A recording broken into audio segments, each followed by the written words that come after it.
Now, we will have our English Quarter 2 Module number 5, which has the competency on analyzing literature as a means of understanding unchanging values in the VUCA, volatile, uncertain, complex, ambiguous world.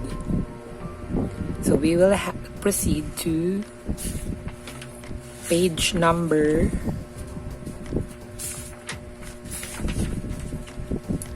3, to what I know. But before we proceed to what I know, we will have our objectives. Number 1 is to define what prose is. Second, differentiate fiction from non-fiction and appreciate the value of literature by writing a story about one's life. So in what I know part, you will tell whether the given texts are factual or true, made up or imagined. Write fiction if the writing is imaginary, non-fiction for writing that is true. Again, you will write fiction, the word fiction, if it is not true or imaginary. Non-fiction if it's true or it is really happening in our society, real life, or it's a news or whatsoever which is correct and valid and really in our real life context. No combination of imagination. However, fiction is the opposite one with imagination. So fiction, imaginary, non-fiction, true. So it's up until number 15. So you will read first the text in each item, then identify if it's fiction or non-fiction. We will proceed to what's in. The world is now in chaos, mainly because of the pandemic. But other than that, a lot of factors contribute to one's quality of life. As you have learned in the previous discussions, several social issues and concerns such as greed, corruption, climate change, racism, or simply one's disposition in life can make a big impact to the world we live in. So, four modules are all about the connections of text to our real life. Maybe there are some which are negative, but it also brings big impact to the society. Corruption, poverty, hunger, and also those positive ones can also bring big impact. So any of the societal issues that we have, even the problems, it will give impact, it will give effect to each and one of us because it is a factor that can affect our personality, society, and as a whole. So study the image, consider yourself as the student, dreaming of what you can be in the future. What do you think is realistic or impossible to happen? So you will write first the realistic. What do you think is the most realistic one or very near to the reality? And what do you think is the impossible to happen or your imaginary idea? Then going to the next, what's new? Study the following pictures and texts below. Are they real or not? At the age of 35, Martin Luther King Jr. was the youngest man to have received the Nobel Peace Prize. Huckleberry Finn is happy-go-lucky 12-year-old boy, and so on. Then you will just identify if they are real or not. So we will now proceed to the discussion proper. So analyzing literature as a means of understanding unchanging values in VUCA world. So you have learned from the previous modules that literature has two major classifications, prose and poetry. So we will identify the differences between the two. So when we say prose, It is a literary device that has no formal metrical structure. It applies a natural flow of speech and ordinary grammatical structure rather than a rhythmic structure such as in the case of traditional poetry. It has two types, fiction and non-fiction. So when we say prose, we are not strict. We are not following measure. How many syllables, how many stanzas, how many lines. We are not considering that in prose. However, we have fiction and non-fiction, like what you have answered a while ago in the activity. Fiction, it is created from imagination. So these are literary works that deal with mysteries, science fiction, romance, fantasy, and thrillers. So more are, for example, the fairy tales. They are fiction, or they can be from imagination. Fable, legend, myth, novel, short story. But you might be confused that some of the short stories are related or based from real life. But there are moments there that are made only to bring more excitement, more thrilling events, but they are not really happened in real life. So real life plus imagination. They are based from real life, but they are not pure. They are just simply a reenactment, because what happened in the reality will not be the same in the story. Exactly the same in the story. So they will still fall under fiction. So it should be clear with that. In fiction, we have 5 examples here. First, the fable, allegorical tale conveying a moral or principle of behavior. So they are also ways of showing lessons, but in imaginary way, in a fictional way, meaning it can be in forms of the stories are not really happening in real life, but there are lessons, there are morals that we can use in our real life. So legend, it can be the origin, stories of some wonderful events passed down through the ages, the legend, or how things originated. Myth, traditional tales common to the members of a tribe, race, or nation. So these are the stories that not happened, but they are very famous. Or somehow it brings excitement or fear or any emotions because it is told as time goes by, or meaning from our ancestors, from our grandfather, grandmother, they are passing the stories. So up until now, it's still existing. So those are myths. Novel, prose narratives on large scale. So novel, it is quite long.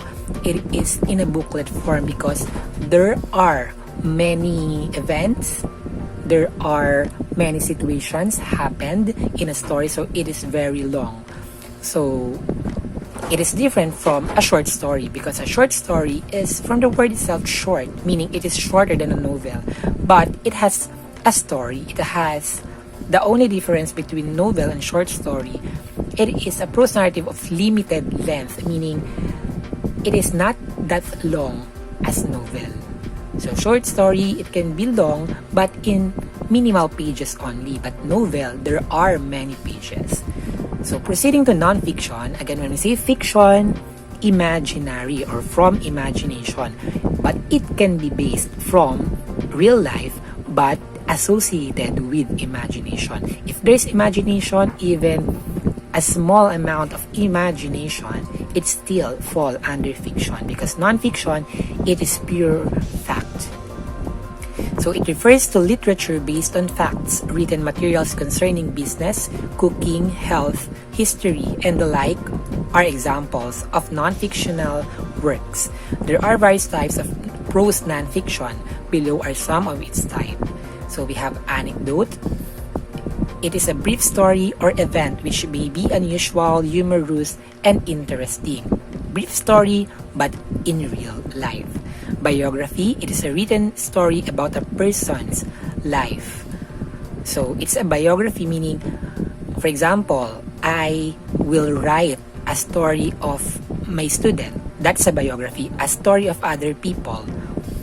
I will make a story of other people. But when we say autobiography, I will make my own story of life. I will make my own information like that.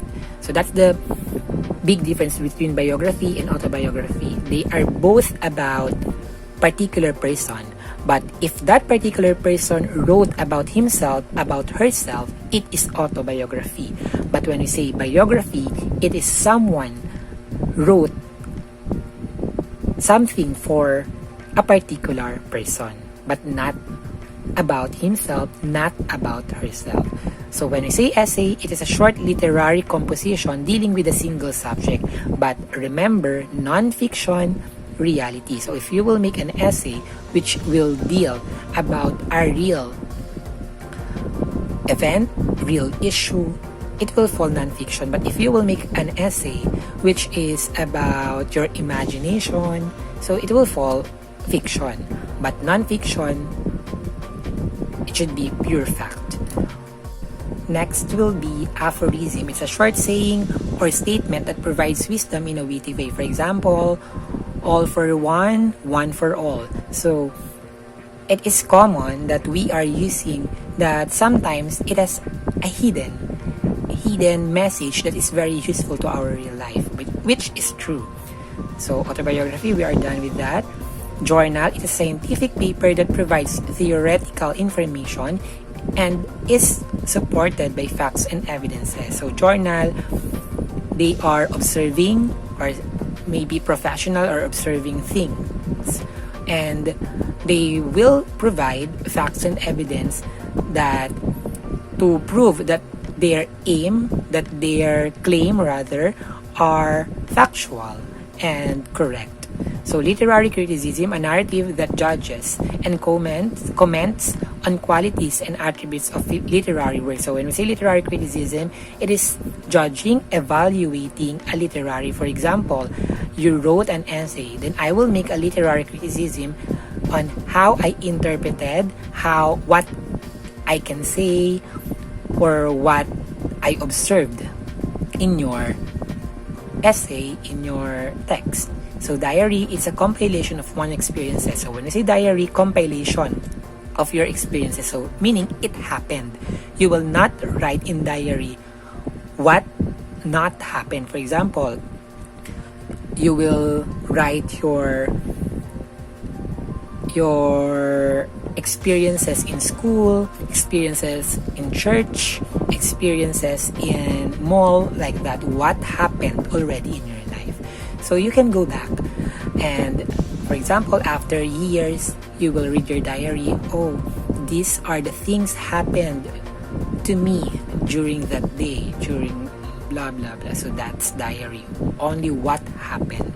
So as you go through our lesson, you are expected to analyze sample prose and identify the ideas conveyed by the author. At this point, read the following literary pieces. Kindly take note of the characters, plot, source of information, and its purpose.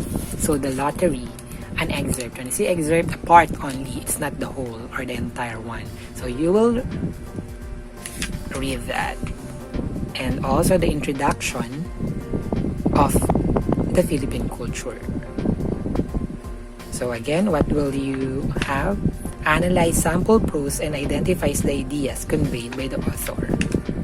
So after reading that, fictional and non-fictional literary pieces have various differences. These differences are attributed to its quality, structure, content, and author's purpose. So again, before we proceed to that, a while ago I explained that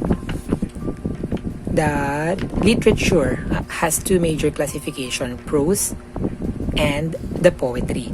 So when we say prose has no formal metrical structure, opposite is the poetry. When we say poetry, there should be a metrical structure. There are stanzas, there are lines, there are rhymes most of the time, and we are following, for example, how many syllables in a line. So it is somehow strict with the structure. So there is a uniform in stanza, in line, and so on in terms of measure. So when we say fiction and non-fiction, the purpose of fiction is to entertain. For example, you are reading or watching a movie for entertain, because there are ideas from imagination for you to become more interested, for you to be more entertained. But non-fiction, for you to become informed, to give information. So that is the primary aim of non-fiction, because it's pure fact.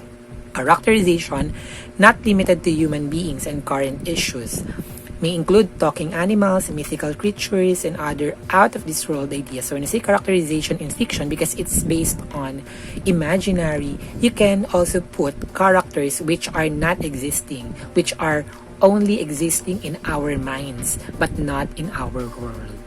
For example, animals who are talking, and other creatures, mythical creatures, especially in Philippines, there are many mythical creatures that we are somehow imagining. However, in non-fiction, because it's a pure fact, real person or current events. For example, it's all about our president, it's all about our teacher, our idol. We will make biography of our idol, like that. It's all about a pure information about them, and you will not include a talking animal in non-fiction because it is a pure fact. Plot and structure, mostly narrative or narrative.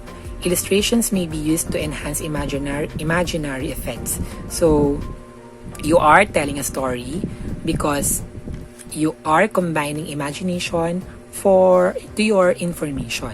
So it is informational, meaning it can include illustrations, tables, charts, diagrams, and processes, because it will help the reader to understand more the information, for them to become informed well, and to understand well in organized way.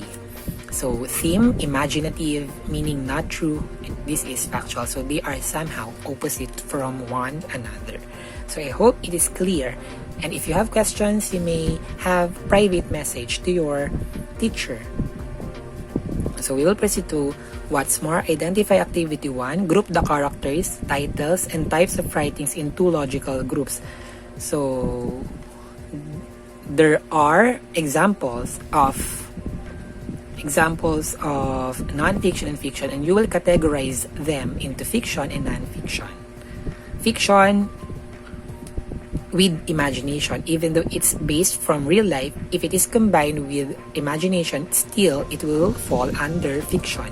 Non-fiction, pure fact.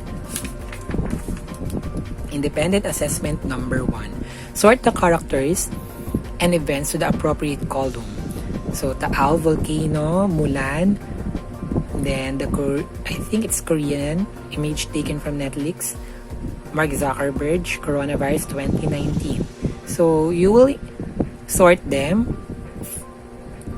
also based from fiction or non-fiction. So independent activity number 2, fill in the boxes with the missing letters to come up with the word being defined by the given statements. Write the word on your answer sheet. So language of everyday speech and writing, what is that? So there are clues, there are hints. It means as base. Writing about real people, places, and events that are based on facts. So explains a practice, belief, or natural phenomenon. So, and the number of boxes will be the number of letters in a word. Independent assessment 2. Match the related articles of prose to the given titles. Classify whether they are fiction or non-fiction. So you will match the related articles of prose to the given title. For example, you will identify if they are fiction or non-fiction.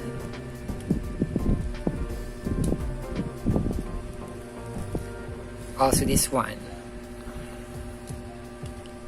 So the prose, for example, if it is news article, history, play, then title, this is the title, classification, fiction or non-fiction. So independent activity number 3, you will read again the 2 literary pieces featured in what is it. So is it imagination or facts? So you will just choose among those 2. Classify it as to the type of prose. Is it fiction or non-fiction? Then what type of fictional or non-fictional prose? Is it short essay, novel, or blah? So what values were being depicted? So what did you learn that we can use in our real life? So same thing will be done here. Introduction on the Philippine culture.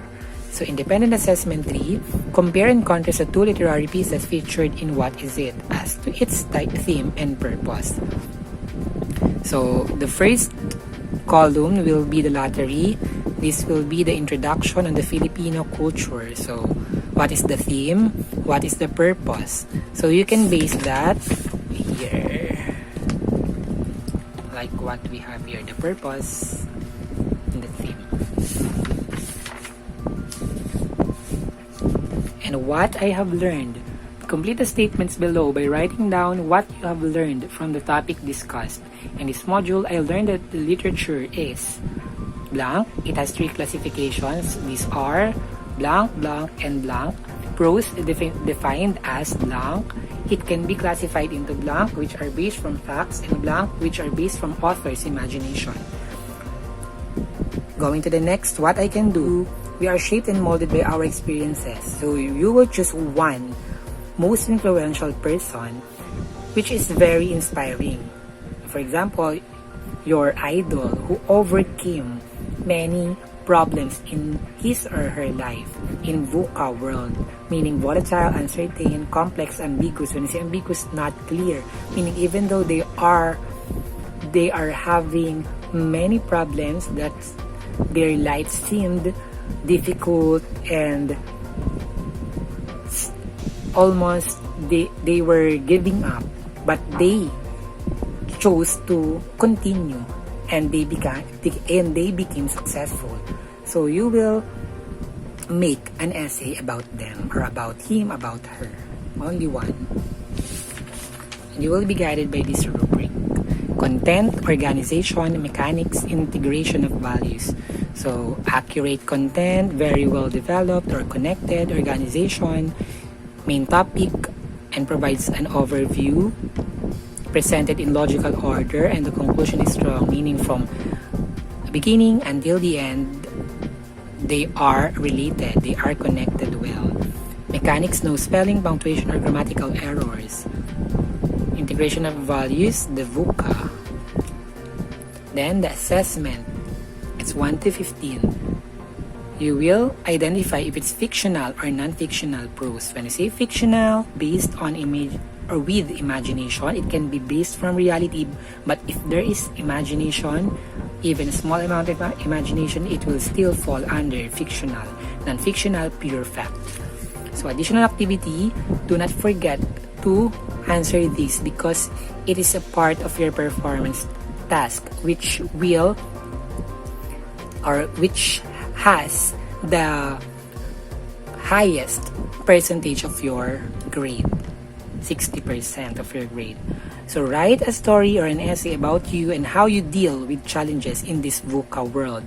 Please be guided by the rubrics for essays. So your own essay about how you deal, especially in times of pandemic or in times of your problem. You can state your problem or you cannot state your problem. It's up to you. But you will just tell how you deal with challenges. And now, this is the end of module number 5. I hope that you really understood.